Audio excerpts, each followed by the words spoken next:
Assalamualaikum warahmatullahi wabarakatuh. Perkenalkan, saya Angga Setiawan dari jurusan Pendidikan Akuntansi A 2019 dengan nomor induk mahasiswa 71014195152. Di sini saya akan menjelaskan terkait scientific method.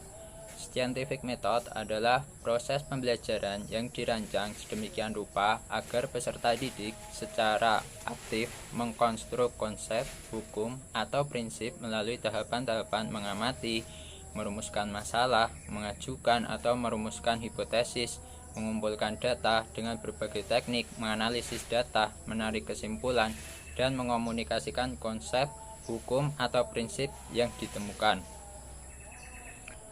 Nah, di sini terdapat 5 langkah atau tahapan di dalam scientific method, yaitu yang pertama adalah mengamati, yang kedua menanya, yang ketiga adalah mengumpulkan informasi, yang keempat adalah mengasosiasi, dan yang kelima, yang terakhir adalah mengkomunikasikan. Oke, kita masuk ke tahapan yang pertama di dalam scientific method, yaitu tahapan mengamati. Di dalam tahapan mengamati, kegiatan belajar yang dilakukan siswa dapat berupa membaca, mendengarkan, menyimak, ataupun melihat. Nah, adapun kompetensi yang dikembangkan di dalam tahapan mengamati itu ada melatih ketangguhan dari peserta didik, ketelitian dari peserta didik, dan mencari informasi dari peserta didik. Kemudian tahapan yang kedua ada menanya. Di dalam tahapan menanya ini, kegiatan peserta didik di dalam belajar yaitu siswa mengajukan pertanyaan tentang informasi yang tidak dipahami dari apa yang diamati atau pertanyaan untuk mendapatkan informasi tambahan tentang apa yang diamati, yaitu dimulai dari pertanyaan faktual sampai ke pertanyaan yang bersifat hipotetik.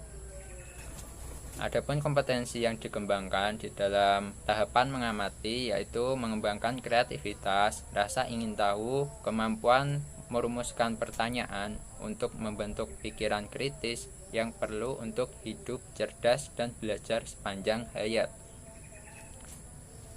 Selanjutnya, tahapan yang ketiga yaitu mengumpulkan informasi. Adapun kegiatan belajar di dalam tahapan ini yaitu ada melakukan eksperimen, ada membaca sumber lain selain buku yang diberikan oleh guru, ada mengamati objek atau kejadian atau aktivitas, dan ada juga yang mewawancarai dengan narasumber.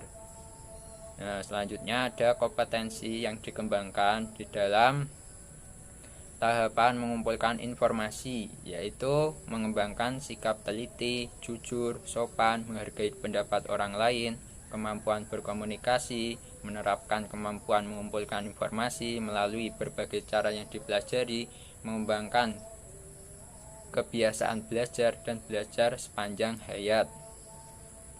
Selanjutnya, tahapan yang keempat yaitu mengasosiasi. Di dalam tahapan ini, kegiatan belajarnya yaitu mengolah informasi yang sudah dikumpulkan, baik terbatas dari hasil kegiatan mengumpulkan eksperimen maupun hasil dari kegiatan mengamati dan kegiatan mengumpulkan informasi.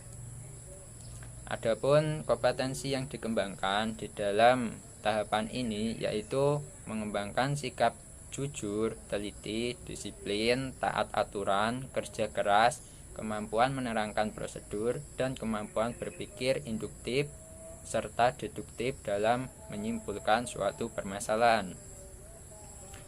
Tahapan yang terakhir di dalam scientific method yaitu tahap kelima, yaitu mengkomunikasikan. Adapun kegiatan belajar di dalam tahapan ini yaitu siswa menyampaikan hasil pengamatan, kesimpulan berdasarkan hasil analisis secara lisan, tertulis, atau media lainnya. Adapun kompetensi yang dikembangkan di dalam tahapan mengkomunikasikan yaitu siswa mengembangkan sikap jujur, teliti, toleransi, kemampuan berpikir sistematis, mengungkapkan pendapat dengan singkat dan jelas, dan mengembangkan kemampuan berbahasa yang baik dan benar. Oke, selanjutnya adalah aplikasi metode saintifik di dalam pembelajaran akuntansi. Oke, di sini saya mengambil contoh lebih detail dalam pembelajaran akuntansi perusahaan dagang bagian jurnal penyesuaian.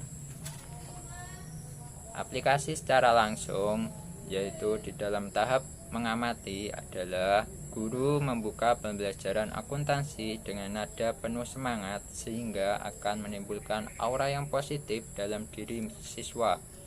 Kemudian, guru memberikan penjelasan tentang jurnal penyesuaian perusahaan dagang menggunakan PowerPoint. Tahapan yang kedua yaitu tahap menanyakan. Adapun aplikasi secara langsung di dalam pembelajaran akuntansi adalah setelah guru menjelaskan materi jurnal penyesuaian, guru memberikan kesempatan kepada siswa untuk mengajukan pertanyaan. Tahap yang ketiga adalah mengumpulkan informasi. Di sini, kegiatan siswa adalah siswa mencari informasi lebih banyak lagi mengenai jurnal penyesuaian perusahaan dagang melalui berbagai macam sumber, bisa melalui buku di dalam perpustakaan atau di dalam jaringan internet, yaitu melalui Google Chrome atau Mozilla atau yang lainnya. Tahapan yang keempat adalah mengasosiasi. Nah, kegiatan siswa di dalam kegiatan mengasosiasi pembelajaran akuntansi secara langsung, yaitu siswa dapat menalar informasi yang sudah didapat dengan penjelasan guru atau menghubungkan antara informasi satu dengan informasi yang lain sehingga dapat diambil kesimpulan. Kemudian tahap yang kelima adalah mengkomunikasikan. Siswa menyampaikan hasil pengamatan terkait jurnal penyesuaian perusahaan dagang beserta kesimpulannya di depan kelas. Demikian video yang dapat saya buat. Mohon maaf apabila masih banyak kesalahan. Akhirul kalam. Wassalamualaikum warahmatullahi wabarakatuh.